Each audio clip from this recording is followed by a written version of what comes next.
Hello, Sobat Jangkis. Kalau kita butuh SUV listrik, itu pilihannya udah banyak banget di pasaran. Tapi kalau kita pengen paket komplit, salah satunya ada ini dia, yang menurut gua cukup komplit dan lumayan bisa dipertimbangkan. Ini adalah MG ZS yang versi listriknya alias MG ZS EV. Nah, karena mobil ini cukup komplit, jadi kita penasaran nih value for money-nya akan jadi seperti apa. Value for money atau enggak ini mobil nih? Penasaran? Karena secara spesifikasi dia cukup komplit untuk memenuhi kebutuhan urban masyarakat, perkotaan, tapi kalau mau keluar kota juga bisa. Gak perlu lama-lama, mari kita ulas. Start your engine.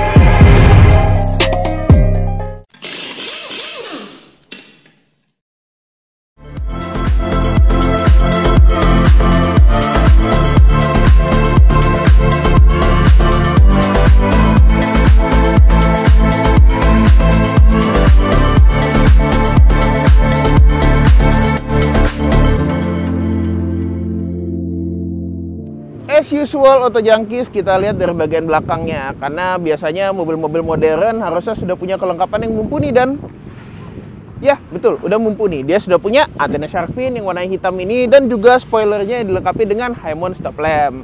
Nah, kaca belakangnya sudah defogger dan kita dapat wiper yang ukurannya cukup panjang nih. Karena zaman sekarang banyak mobil yang wipernya tuh kecil banget, cuma sampai segini. Nah, ini bagus sekali. Nah, lampu belakang pastinya juga sudah LED dan bagasinya itu elemen desainnya adalah daripada logo MG ini yang cukup menarik yang nanti akan kita jelaskan. Ada logo khas daripada MG yaitu Breed Dynamic untuk mengesankan dan mengesahkan terah keinggrisan dia. Dan juga logonya ZS EV iSmart. Ya, dia sudah varian yang ini tuh sudah iSmart. Jadi konektivitasnya itu juga sudah bisa menggunakan dari yang disambung ke telepon gitu. Ini akan bagus nih kalau udah kayak begini ya, mobil modern. Sensor belakang ada 3 titik dan salah satunya diletakkan di tengah gini ya, karena ini adalah bagian yang paling menonjol daripada mobilnya dibandingkan yang di bawah sini. Nah, di sini kita juga dapat kamera belakang nih pastinya, dan di bagian bawah sini untuk aksennya itu ada yang hitam glossy, ada yang hitam doff, dan ada sedikit chrome supaya nuansanya masih tetap elegan walaupun bagian bawah ini nuansanya lebih ke sporty. Basically, ZS adalah sebuah compact SUV. Jadi memang ukurannya ini adalah untuk kebutuhan urban, perkotaan yang sesekali kalau mau keluar kota itu boleh. Nah, panjangnya ini tuh sekitar 4,32 meter gitu ya. Jadi memang nggak panjang-panjang banget. Kalau untuk garasinya terbatas, ini masih bisa untuk mobil ukuran seperti ini. Tapi karena tampakan SUV-nya yang membuat presensinya jadi kayak bagus. Jadi kayak mobil yang lebih gede gitu dibandingin sama ukuran 4,3an. Itu biasanya ukuran hatchback yang cukup gede, tapi sekali lagi ini adalah sebuah SUV. Roof rail ini besi BTW, jadi bisa untuk bawa barang juga walaupun dia punya atap panoramik yang cukup besar. Jadi mungkin kita akan pasang roof rack tambahan ya dibandingkan naruh barangnya di atap kaca panoramiknya ini. Nah, dia untuk di window line-nya ini bukan menggunakan model glossy, tapi menggunakan model plastik doff yang warnanya hitam begini. Ini kalau kotor gampang bersihinnya dan tidak akan ada fingerprint magnet di sini. Kaca belakangnya ya sama seperti ZS biasa. Jadi mobil ini secara tampakan eksterior dari belakang dan samping itu betul-betul menyerupai si ZS yang biasa, yang bensin. Nah, tapi tetap ada chrome-nya juga, handle-nya juga chrome di sini dan ada akses keyless bahkan untuk penumpang sebelah kiri. Di bagian bawah ada side skirt juga dan juga ada aksen silver finish. Kita juga mendapatkan dari bagian over fendernya, cladding-nya itu supaya mengesahkan kalau dia adalah sebuah SUV. Nah, untuk spionnya juga dibikin sewarna body dan juga ada lampu sen LED. Dan di sini ada kamera. Yes, dia sudah menggunakan kamera 360. Jadi kameranya ada 4. Dan karena sudah ada ADAS, pastinya dia sudah ada blind spot monitoring yang lokasinya ada di spion. Nah, untuk bagian perodaannya dia menggunakan ban Maxxis nih. Ban Maxxis Bravo HP dengan ukuran 215/55R17. Ini adalah pelek 17 inci dengan rem cakram di keempat roda. Nah, peleknya nih ya tipikal EV sebetulnya demi aerodinamika. Jadi kayak lebih ditutup gitu ya. Jadi kayak ada cover plastiknya juga walaupun di sini juga ada aluminium alloy-nya gitu ya. Nah, jadi memang desainnya dibikin two tone gini ya, silver dan warna hitam. Nah, rem cakram di keempat roda tadi dibilang karena dia juga sudah ABS, EBD, BA, sistem safety standar sudah cukup memadai di sini. Dan dia kalau untuk urusan ADAS juga sudah memadai. Bukan cuma memadai, komplit. Dia punya adaptive cruise. Kita berlanjut ke bagian depan daripada si ZS EV. Nah, tadi kan gue sempat bilang tuh ya, bagian samping, bagian belakang itu dia lebih mirip dibandingkan sama ZS yang bensin dibanding sama yang listrik. Cuma untuk kalau kita mau lihat bedanya, si listrik itu ada di ini. Bagian fascia depannya itu tidak ada grillnya sama sekali. Karena ya grill di mobil listrik buat apa gitu kan? Tidak perlu ada lubang-lubang yang tidak perlu. Di sini diganti dengan bagian plastik yang ada aksen-aksen totol-totol ini begini ya. Jadi dibikin supaya tidak ada udara yang masuk ke dalam dan membuat aerodinamikanya terganggu. Kita dari atas sedikit dulu, dia sudah punya stereo cam untuk ADAS dan juga wipernya juga sudah frameless. Nah, masuk sedikit ke bawahnya daripada si depan ini, logo MG dan tempat untuk ngecasnya. Iya, sebetulnya ini ada yang gue kurang suka sebetulnya. Bagi orang-orang yang suka dengan kesimetrisan, lokasi ini diletakkan di sebelah kiri ini mungkin agak kurang. Padahal kan logo MG-nya cukup gede ya. Mungkin kalau bisa dibikin center tengah gitu, kotak kebuka di tengah mungkin akan lebih bagus. Tapi udah, tidak masalah. Karena yang penting ada tempat buat ngecasnya. Dan bukan di kiri dan di kanan, lebih adil ada di depan. Lampunya sudah LED dan di sini ada detail yang bertuliskan SAIC Light Technology. Sekali lagi, MG adalah milik SAIC. Ya, tapi SAIC lah yang menyelamatkan MG sehingga masih hidup dan bisa menciptakan ZS EV yang kita lihat sekarang ini. Lanjut ke agak bawah sedikit, karena gue tadi bilang itu sudah bagus sekali, ADAS-nya sudah ada adaptive cruise, tapi adaptive cruise-nya bukan adaptive cruise murah yang cuma menggunakan kamera. Dia punya multi millimeter wave radar yang lokasinya ada di bawah sini. Jadi ini akan sangat memadai untuk pengukuran jaraknya, untuk ADAS-nya lebih akurat. Kita juga dapat kamera depan pastinya, karena kan kameranya 360 ada 4 gitu. Nah, dia memang tidak ada fog lamp. Tapi di sini kita mendapatkan aksen chrome yang cukup manis, tipis gitu dari ujung ke ujung. Ini bagus sekali. Nah, untuk urusan pengecasan, ini ngebukanya cukup gampang ya. Dia nggak ada locknya gitu. Jadi, mempermudah kita kalau mau ngecas. Nah, untuk chargernya sendiri, dia sudah CCS Type 2 fast charging. Ya, dari 30% sampai ke 80% itu bisa dicapai dalam waktu 30 menit saja kalau menggunakan DC fast charging. Nah, CCS2 kayak begini ini akan sangat mempermudah kita nyari colokan sudah standar. BTW, baterainya itu 50,3 kWh yang itu range-nya kalau diukur dengan NEDC bisa 403 km. Jadi kurang lebih ya segituan lah ya. Selisihnya beda-beda tipis. Nah, tenaga untuk motor listriknya sendiri itu sekitar 177 PS dan torsinya 280 Nm. Itu juga tenaganya cukup memadai banget sih ya. Kalau dibandingkan dengan mobil bensin sekelasnya, ini sangat value for money-nya bagus dari segi kelistrikan. Tapi bagaimana interiornya? Nah, sekarang kita cek. Oke, kita masuk ke interior daripada si ZS EV. Nah, pintunya cukup enak gitu loh, nuansanya gitu. Sekali lagi, SAIC itu rata-rata besinya cukup tebal gitu ya. Sekarang kita langsung masuk aja ke dalam kabinnya dan mengatur posisi yang paling ergonomis. Oh, ternyata bangku driver sudah elektrik, jadi ini juga cukup bagus. Supportnya cukup bagus. Dan setirnya bisa kita atur juga, hanya tilt saja, tapi posisinya sudah cukup bagus. Nah, kuncinya seperti ini ya. Kalau kita lihat gini ya, ada logo MG-nya, ada pendaran merahnya sedikit, yang tentu saja kalian tahu merah itu apa? Merah itu racing. Apalagi MG itu M-nya mungkin merah ya. Dan kita belakang sini juga ada akses untuk buka bagasi, walaupun dia belum power back door, ada lock unlock juga ada tombolnya. Dan ini material juga cukup enak untuk dipegang, halus gitu. Kita bisa letakkan di mana saja dan kita injek rem dan langsung tekan tombol start stop. Jadi pada saat kita start stop, kita nyalakan, dia akan langsung membacakan cuaca di sini di sekitar South Tangerang, kalau kata dia di Tangerang Selatan sini ya, cuacanya berawan kebetulan. Ini keren sih sebetulnya, detail yang menarik. Dan kita buka dulu cover panoramiknya biar lebih terang. BTW, dia sudah punya panoramic sunroof yang salah satu yang paling besar kacanya sampai ke baris kedua. Ini gede banget. Nah, untuk nyalain AC, karena memang semua pengaturannya sudah ada di layar, tapi dia punya shortcut di bagian bawah sini yang kalau kita pencet untuk AC itu juga ada tombol yang diatur secara digital melalui layar. Kita bisa atur arah semburan, temperatur, dan fan-nya. Jadi, apa yang nampak di depan kita? Setir menggunakan bahan kulit dengan audio control dan juga untuk control daripada meter clusternya. Meter clusternya itu tengah-tengahnya full TFT, ada layar cukup besar, kirinya speedometer menggunakan model kalkulator gitu, dan sebelah kanan untuk powernya gitu, power delivery-nya. Nah, di sini ada tuas untuk lampu yang sudah auto dan sennya juga sebelah kiri.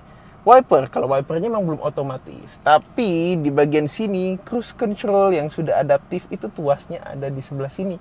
Jadi bener-bener nuansa Eropanya tuh dibawa sampai ke detail-detail seperti itu. Nah, material interiornya, untuk materialnya sendiri ini menggunakan bahan yang lembut.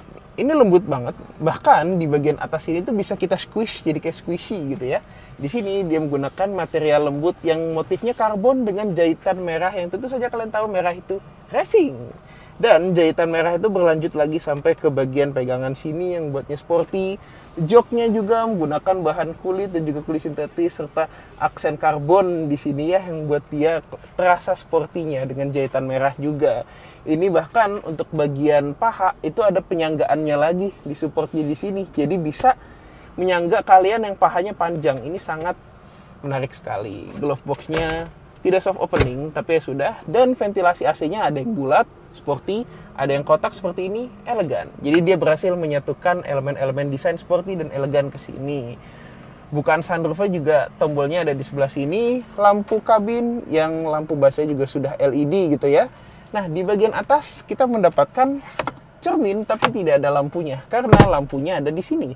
Tapi sisanya dia mendapatkan beberapa fitur-fitur yang memang cukup menarik gitu ya. Nah, kita berpindah ke head unit ini ya. Seperti jam, Apple CarPlay, Android Auto semua sudah ada, dan bahkan untuk indikator baterainya di sini ya. Kita bisa lihat baterainya itu sekarang ada di 70% dengan range 230 km. Nah, ini juga untuk indikator charging dan discharging gitu ya. Jadi memang kelihatan dari sebelah sini. Nah, balik lagi ke home, cuaca kayak yang tadi, dan maps in-house juga sudah ada. Menu-menunya seperti ini, vehicle setting, device management, untuk EV-nya, kamera 360, media AC, semuanya kita bisa mengaturnya langsung di layar.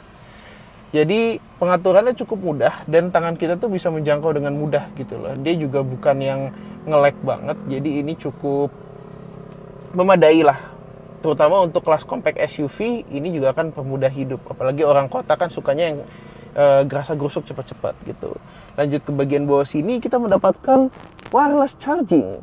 2 buah slot USB, ini ada USB yang bisa nyambung ke head unit dan USB-C yang buat ngecas. Di sini juga ada power outlet.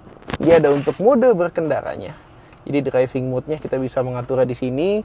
Baik itu eco, normal, ataupun sport, itu kita bisa mengaturnya. Nah, detailnya adalah range, kalau misalnya kita rubah modenya, itu akan berubah. Tadi kan sempat di normal, range-nya 230 kilo. Kalau misalnya kita geser ke eco, itu langsung range-nya nambah jadi 242. Tapi kalau kita geser ke sport, itu range-nya langsung berubah jadi 207 km. Jadi mereka juga udah memprediksikannya. Kalau misalnya jadi sport, itu akan berubah sampai begitu. Ada curse. Nah, ini untuk regenerative braking-nya bisa kita atur dari tombol fisik di sini, dan untuk menu baterai itu juga kita bisa lihat di sini. Nah, untuk shifternya ini lebih ke model dial sih ya. Untuk P kita tinggal tekan P di sini. Nah, kalau untuk masuk ke R, N, dan D kita tinggal putar-putar aja. Geser sedikit, ini kita juga mendapatkan tombol yang cukup lebar penekanannya untuk rem parkir elektrik dan juga auto hold. Ada cup holder di sini buah yang bisa ditutup, yang tutupnya lucu. Nah, jadi kayak teralis toko gitu ya. Dan di sebelah sini kita mendapatkan glove box yang cukup memadai dan masih bisa digunakan untuk armrest. Lutut kita masih tersangga dengan baik sekali loh ini. Nah, jadi intinya visibilitas juga bagus. Kita juga dapat tweeter di sini dan speaker ada di bawah. Di bagian sini untuk pengaturan cermin dan ketinggian lampu. Nah, kalau untuk door trimnya sendiri, kita ke door trimnya ya, kita lihat materialnya memang material yang keras, tapi dia cukup padat gitu. Nah, handle-nya satin silver untuk penguncian pintu di sebelah sini dan juga power window-nya. Power window-nya anyway, itu semuanya sudah auto untuk keempat pintu. Nah, sekarang kita langsung masuk ke bagian belakang daripada si MG ZS EV ini ya. Kabinnya untuk sebuah compact SUV ini. Nah, kalau misalnya kita majuin jok depan banget, itu ini cukup luas. Cuma karena gue adalah orang yang punya preferensi untuk nyetir agak lebih dimundurin, posisi mengemudi gue jadi seperti ini. Jadi memang legroomnya sedikit terbatas kalau pakai posisi gua, tapi kalau pakai posisi orang yang lebih normal harusnya masih lebih memadai gitu ya. BTW karena dia adalah mobil listrik, bawahnya baterai, jadi dia pakai flat floor pastinya. Walaupun ini agak sedikit bergunduk sedikit, cuma nggak begitu ngaruh. Ada power outlet 2 buah yang USB-A, USB-C dan juga ventilasi AC di sebelah sini. Nah, kita juga dapat seat back pocket nih kiri kanan, jadi adil gitu ya. Kita langsung tutup. Door trim ini menggunakan plastik keras juga yang cukup padat, bukan material yang geol-geol gitu ya. Ada sedikit aksen PVC carbon fiber yang lembut untuk dipegang dan juga jendelanya yang juga sudah otomatis. Turunnya doang, kalau naikinnya memang harus sambil ditekan, tapi nggak apa-apa, itu masih safety. Nah, kita juga dapat grab handle nih untuk seluruh penumpang kecuali di driver. Dan walaupun dia punya panoramic sunroof yang besar sampai bahkan ke bagian kepala kita sedikit, ini headroomnya masih ada sisa dan nggak ganggu loh. Ini bahkan ngeliat visibilitas kita ke atas itu jadi luas banget. Mobilnya langsung berasa wide banget, luas banget. Kabinnya berasa leluasa walaupun seperti ini, tapi ini malah bikin nuansanya jadi enak. Kita juga dapat armrest yang sudah ada 2 buah cup holder di sini gitu. Dan ini materialnya juga cukup enak untuk dibuka tutup. Finishingnya bagus, fit and finishnya bagus. Dan jok ini sudah dilengkapi juga, jok kulit ini ya, ada ISOFIX-nya. Jadi kalau buat naruh-naruh kursi bayi, buat keluarga baru gitu, masih memadai banget. Nah, kita lanjut ke bagasinya. Anyway, lampu LED-nya kalau menyala kayak begini, cantik ya. Nah, ini yang gue suka sebetulnya. Detailnya seperti mobil Eropa betulan. Untuk ngebuka bagasinya, logo MG ini juga bisa difungsikan sebagai handle. Halo. Waduh. Ada ikai ternyata. Bagasinya luas ya. Betul sekali. Bisa masuk sini. Betul. Dan walaupun memang dia nggak punya ban serep ya, sayang. Ya, tapi gua tuh diem di sini dari tadi pengen nyobain mobilnya. Oh, sepertinya dia sangat excited untuk mencoba MG ZS EV. Ya, kalau begitu, banget. lu yang akan driving si ZS EV ini. Tapi karena kita lagi bahas bagasi, intinya bagasi ini bisa muat 1 ikai tadi ya, sudah terbukti. Dan berarti gua nyetir ya? Iya, betul. Silakan lanjutkan. Betul. Iya. Dan karena bisa muat 1 ikai, sebetulnya kalau kita keluarkan ikainya, itu sebetulnya masih bisa muat 1 ikai lagi. Jadi kayak misalnya koper gede dan juga beberapa koper cabin itu masih muat gitu. Dan ada detail yang menarik nih. Kita mendapatkan tas MG yang bagus ini, yang kalau kita buka isinya itu adalah casannya. Ya, jadi casannya itu daripada mobil-mobil yang biasanya di emper atau cuma pakai kantong plastik, dia dikasih tas yang bagus dengan logo MGI. Dan juga sudah ada pocketnya di sini untuk meletakkan si tas yang berisikan casan itu. Nah, sekarang karena si Ikai udah ngebet banget pengen nyobain mobil ini, kita akan persilahkan dia untuk mengemudikannya. Let's go! Nah, Alvin udah menjelaskan eksterior, interiornya, dan mobil ini ada apa aja gitu si MG ZS EV. Nah, giliran gue sekarang di mengemudinya, driving impressionnya. Gue akan bercerita tentang mobil ini. Nah, pertama kali yang gue rasakan itu adalah kekedapan kabinnya yang cukup oke. Karena meskipun mobil ini bukan double glass gitu ya, bukan double glass di mobil ini kayak gini, dia tapi bisa terasa gitu ya. Begitu tadi dibuka, ini mobil terasa kayak luar dan dalamnya beda. Dan juga mobil ini juga bantingannya oke. Kayak seperti tadi tuh ada speed bump yang cukup besar dan dia hanya nggak goyang-goyang banget gitu segala macam, dan ini juga bisa dibilang oke. Nah, untuk handlingnya sendiri menurut gue sih ini mobil napak gitu loh. Maksudnya napak tuh kayak misalnya si setirnya juga tidak bisa dibilang nggak terlalu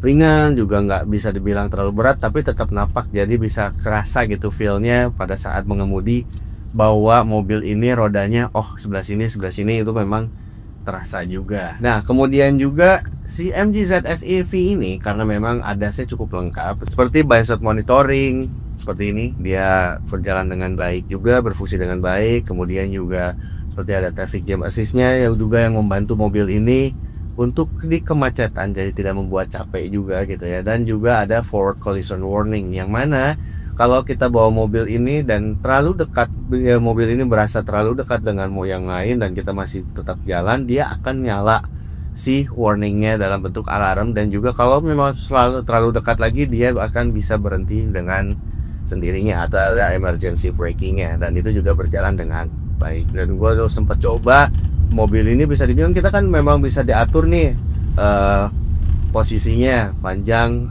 ininya ya posisi dari mobil depan sama mobil kita, yang mana bisa jauh, sedang, dan juga dekat. Dan kita coba tadi sebelumnya kita coba yang medium, dan juga memang gue coba ternyata memang berfungsi dengan baik. Jadi mobil ini oke banget. Dan juga masalah baterai, nah gue juga sempat jalan-jalan jauh mencoba mobil ini, dan memang karena baterainya memang bisa dibilang cukup cepat ya untuk DC charging, dari sekitar 8%, 9% ke 100% itu cuma 1 jam lebih. Dan ini bisa dibilang jalannya cukup irit kalau di mode Eco, karena dia ada 3 mode kan, ada Eco, ada normal, dan juga Sport. Dan lucunya di Eco itu dan normal dan sport itu, dia itu range-nya itu berbeda-beda. Ketika di sport range-nya segini, juga di normal akan lebih banyak lagi, dan juga di Eco akan lebih panjang lagi range-nya. Dan bisa dibilang gua udah berapa hari ya, 4 hari keliling-keliling BSD 100%. Ya, pemakaian itu sehari itu sekitar 15 sampai 20 mungkin 20 sampai 25 kilo per hari. Sekitar udah 4 hari itu udah baru konsumsi baterainya sekitar hampir 36%-an lah gitu. Jadi nggak terlalu boros sih menurut gua, tapi ya menurut Auto Junkies boros atau enggaknya itu menurut preferensi masing-masing. Dan juga lagi macet-macetan kayak gini, traffic jam assist-nya juga berjalan dengan baik, jadi aman gitu, biar lebih. Jadi gua tidak berasa capek dengan mobil ini gitu sih sebenarnya. Dan kalau misalnya dibilang mobil ini body roll-nya juga, ya kalau kecepatan tinggi body rollnya tidak ini ya, body rollnya agak sedikit terasa. Tapi kalau untuk kecepatan rendah atau misalnya memang normal pas begitu tidak belokan yang tidak terlalu tajam, body rollnya tidak terlalu terasa juga. Jadi oke juga sih di mobil. Itu sih sebetulnya ya, overall oke banget sih di mobil gitu. Kita kembalikan lagi ke AV. Nah, MG ZS EV, wih, dengan segudang fiturnya ini. Nah, ya, gimana? Sudah mencoba? Sudah, dan memang sudah diceritakan juga barusan kepada Auto Junkies semua tentang mobil ini, Vin. Iya, jadi handling segala macamnya kan kita sudah ceritakan. Betul. Gitu. Sekarang ya terima kasih juga untuk Auto Junkies semua yang sudah menonton dengan ini, iya, dan juga terima kasih juga untuk MG Indonesia. Iya betul, buat MG Indonesia yang sudah berkesempatan buat kita untuk meminjamkan ini, kita jadi dapat kesempatan yang berharga sekali gitu ya. Betul banget. Jadi intinya bagi Auto Junkies yang pengen SUV listrik gitu ya untuk memenuhi kebutuhan perkotaan, tapi sekali keluar kota masih bisa dengan si MG ZS EV ini. Bener banget. Dan kalau misalnya mau main-main ke MG Indonesia, ini Instagramnya di sini untuk update-update terbaru dari tentang MG Indonesia. Betul gitu. sekali. Dan juga kalau misalnya senang dengan video seperti ini, boleh klik like dan juga komentar tentunya. Iya, jangan lupa di subscribe dong ke channel YouTube Laknat Auto Junkies. Bener Dan banget. sekali lagi kita cuma berterima kasih kepada Auto Junkies karena sudah menonton ini. Dan kalau mau tahu tentang informasi otomotif yang paling terbaru, main-main ke media sosial kita yang lokasinya ada di sebelah sini di Laknats_AJ Bener untuk juga. Instagram, dan kita juga sudah punya TikTok dan juga sudah punya website. Yes, website kami di laknats.co.id. Ya wes, untuk itu terima kasih sudah menonton. We'll see you in the next video. Ride safe and Godspeed.